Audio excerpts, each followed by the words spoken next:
Bonjour et bienvenue pour cet exercice photo pour lequel je vais vous demander de réaliser un cadrage graphique et minimaliste. On va voir que moins, ça n'est pas forcément moins bien, ça peut aussi être mieux.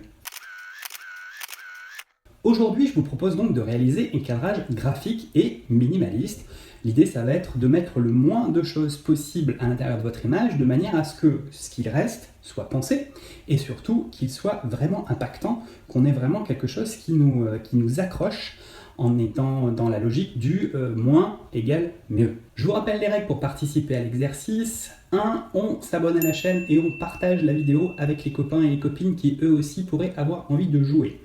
2. Vous allez aller poster votre photo dans le groupe Facebook, je mets le lien ici et dans la description de la vidéo. 3. Vous allez légender votre photo comme indiqué dans le groupe Facebook de manière à ce que l'on puisse comprendre ce que vous avez fait, comment vous l'avez fait et que éventuellement, si nécessaire, on puisse vous aider à apporter des améliorations. L'idée du sujet de cet exercice, c'est que souvent, dans une image, on essaie de mettre trop de choses. Il y a trop d'éléments et finalement, on perd un petit peu le fil du sujet. Le spectateur va être noyé dans une masse d'informations et il va avoir du mal à trouver ce que vous avez vraiment voulu dire à la base.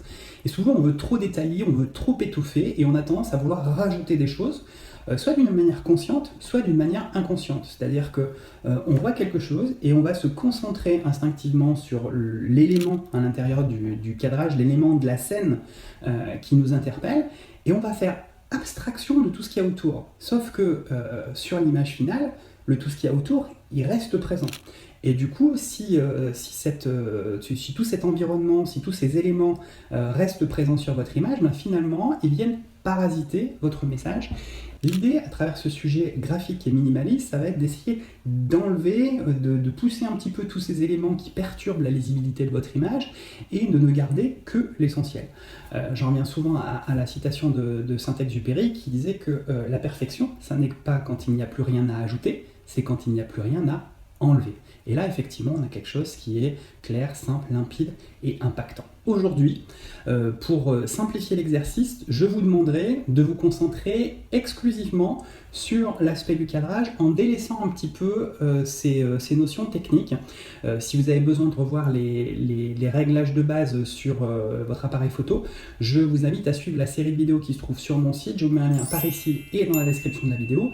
Mais pour aujourd'hui, on va vraiment s'en tenir aux aspects graphiques. Du coup, pour ce qui est des réglages, je vous propose de passer en mode reportage et de travailler avec les programmes créatifs semi-auto. C'est-à-dire qu'on va plutôt rester sur le programme B ou sur le programme priorité ouverture, A ou AV, ça dépend des modèles d'appareil photo que vous avez, et de gérer juste la sensibilité ISO en fonction de l'ambiance lumineuse dans laquelle vous êtes. Si vous photographiez un sujet qui est en plein soleil, 100 ou 200 ISO. Si vous photographiez un sujet qui est à l'ombre ou si vous avez un temps couvert, 400 ou 800. Et si vous êtes en intérieur, ne vous embêtez pas, montez en 1600 ou 3002 de manière à être tranquille et avoir une sensibilité ISO qui permettra à votre appareil photo de vous caler un couple vitesse-diaph qui soit dans ses possibilités techniques et qui évite les flous de bouger, flous de mouvement. Donc en gros, surveillez bien votre vitesse, veillez à ne pas descendre en dessous du 30e ou du 60e, même si vous êtes au grand angle pour éviter que ça bouge ou que votre sujet gigote. Et si jamais la vitesse est trop basse, vous remontez un peu votre sensibilité. C'est pas grave s'il y a du bruit, comme d'habitude, un petit peu de bruit vaut mieux qu'un grand flou, et vous allez pouvoir vous concentrer sur l'exercice, c'est-à-dire sur votre cadrage. Maintenant qu'on a mis de côté tous les aspects techniques, nous allons pouvoir nous concentrer sur notre cadrage. L'idée, ça va être déjà de se poser la question de qu'est-ce qu'on veut montrer. C'est la première chose à faire. Souvent, je vous l'ai dit, on met trop de choses dans l'image, donc commencez. Une fois que vous avez trouvé quelque chose qui vous intéresse, quelque chose qui vous interpelle, et que vous voulez le cadrer d'une manière simple, posez-vous la question, qu'est-ce que vous voulez montrer exactement ? Est-ce que c'est juste cet objet ? Est-ce qu'il y a vraiment des choses à rajouter autour ? Et une fois que vous cadrez, une fois que vous mettez l'œil dans le viseur, concentrez-vous sur ce que vous voyez sur l'ensemble de votre cadre. C'est-à-dire que souvent, on a une vision périphérique qui va un petit peu sur les côtés jusqu'à quasiment 180 degrés, une vision principale qui fait 60 degrés à peu près, et on va pouvoir se concentrer sur quelques degrés seulement de ce que l'on regarde.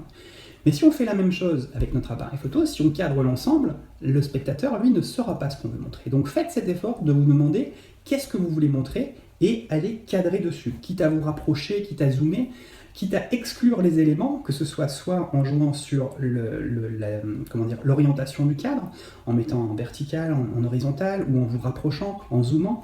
Voilà, essayez de faire en sorte d'éliminer tout ce qui vous gêne. Quitte à, j'étais en train de me dire, vous pouvez aussi prendre le temps de déplacer quelques objets. Moi, c'est quelque chose que je fais même en reportage. Des fois, quand je dois photographier quelqu'un, et s'il y a une autre personne derrière, gentiment, courtoisement, je vais vers la personne et je dis excusez-moi, je vais faire une photo, est-ce que vous pourriez vous pousser juste de quelques secondes le temps que je fasse mon image? Et si c'est fait avec gentillesse et bienveillance, en règle générale, ça se passe plutôt bien, ça fait plutôt rigoler les gens. Mais évitez de virer les gens comme des malpropres, ça marche pas trop. Mais voilà, si vous faites les choses simplement, que ce soit un petit objet à pousser, ou même quelqu'un à qui il faut demander de se déplacer, c'est possible, faites-le. Ensuite, dans graphique et minimaliste, il y a graphique, donc il va falloir structurer. De là, si vous ne savez pas trop par quel bout prendre votre cadrage, revenez-en à des valeurs sûres. La règle des tiers. Vous divisez votre image en 9, ligne de force, point de force, et là, vous avez une structure à votre cadrage. Je ne vais pas vous dire qu'il faut respecter la règle des tiers, puisque la règle des tiers n'est qu'un outil. Ce qu'il faut, c'est vous baser sur cette grille pour soit l'utiliser pour positionner votre sujet principal et les différents éléments de manière à avoir un équilibre et une harmonie entre les différents éléments, soit au contraire, vous vous en éloignez volontairement de manière à créer une tension à l'intérieur de votre image et attirer le regard à un endroit qui va être un petit peu plus inhabituel. Donc la règle des tiers existe et elle doit être utilisée non pas d'une manière systématique, mais soit pour obtenir un effet d'équilibre et d'harmonie, soit pour créer une tension lorsque l'on l'utilise à contre-emploi. Voilà pour la partie graphique. Pour la partie minimaliste, je vous propose d'aborder ce point de 3 manières différentes. Il y en a d'autres bien sûr, mais je vous fais 3 propositions.